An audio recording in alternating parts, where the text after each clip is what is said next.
Good afternoon, guys. I hope everyone's doing well. Today I'm going to read the story entitled Airplane Technology. This is what we're going to be doing on ULS for Science. Okay.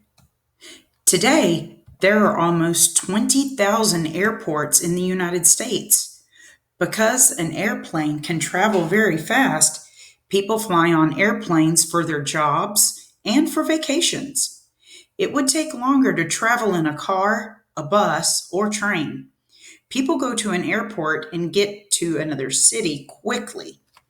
Airplane technology has changed the way people travel. Long ago, people wanted to be able to fly. Leonardo da Vinci was an artist and a scientist. He watched birds. He drew pictures of a flying machine that looked like a bird. Leonardo's idea would not have worked. In 1783, two brothers from France invented the hot air balloon. Hot air is lighter than cold air. When hot air is put into the balloon, it will rise up. From a hot air balloon, people could look down from the sky for the very first time. In the 1800s, Sir George Cayley made a glider. A man could sit on the glider and move through the air. The glider was built with special wings that let the wind move the glider. The glider did not go very far, but it was this idea that started the idea for the airplane.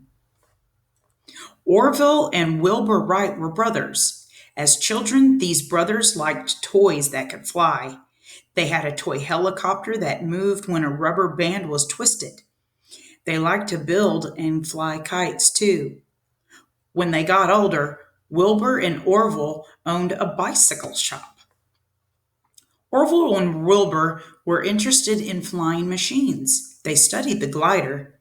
They made new ideas on how to make a flying machine.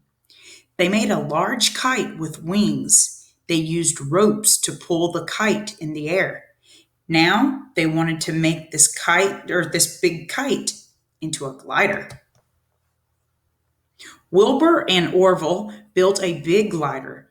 They wanted to find the perfect place to try it. They decided to go to Kitty Hawk, North Carolina. They flew their big glider. Sometimes it crashed and they had to repair it. Sometimes they made changes to the wings of the glider. The Wright brothers wanted to put power in their glider.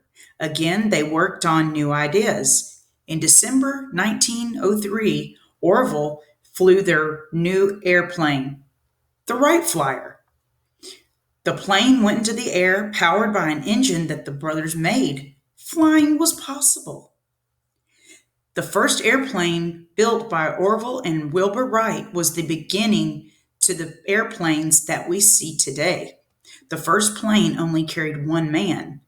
New airplanes were built that carried passengers. By 1950, 100 people could ride on an airplane across the country.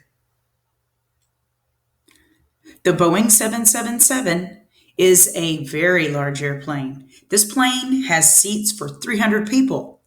Many airlines have Boeing 777 planes to fly people around the world. Pilots control the airplane. Flight attendants serve refreshments to the passengers.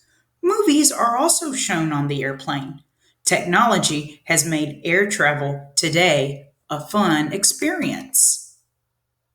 The end.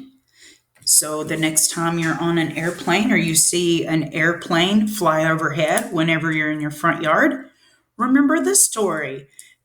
The Wright brothers made flying possible ultimately, but there were a lot of different inventions before, some successful, some not so successful. But a lot has gone into making air travel possible. So we could appreciate how much work was put into it so that we can just jump on an airplane and go wherever in the world we want to today. All right, guys, you have a great afternoon, and we will see you tomorrow at noon for our Zoom meeting.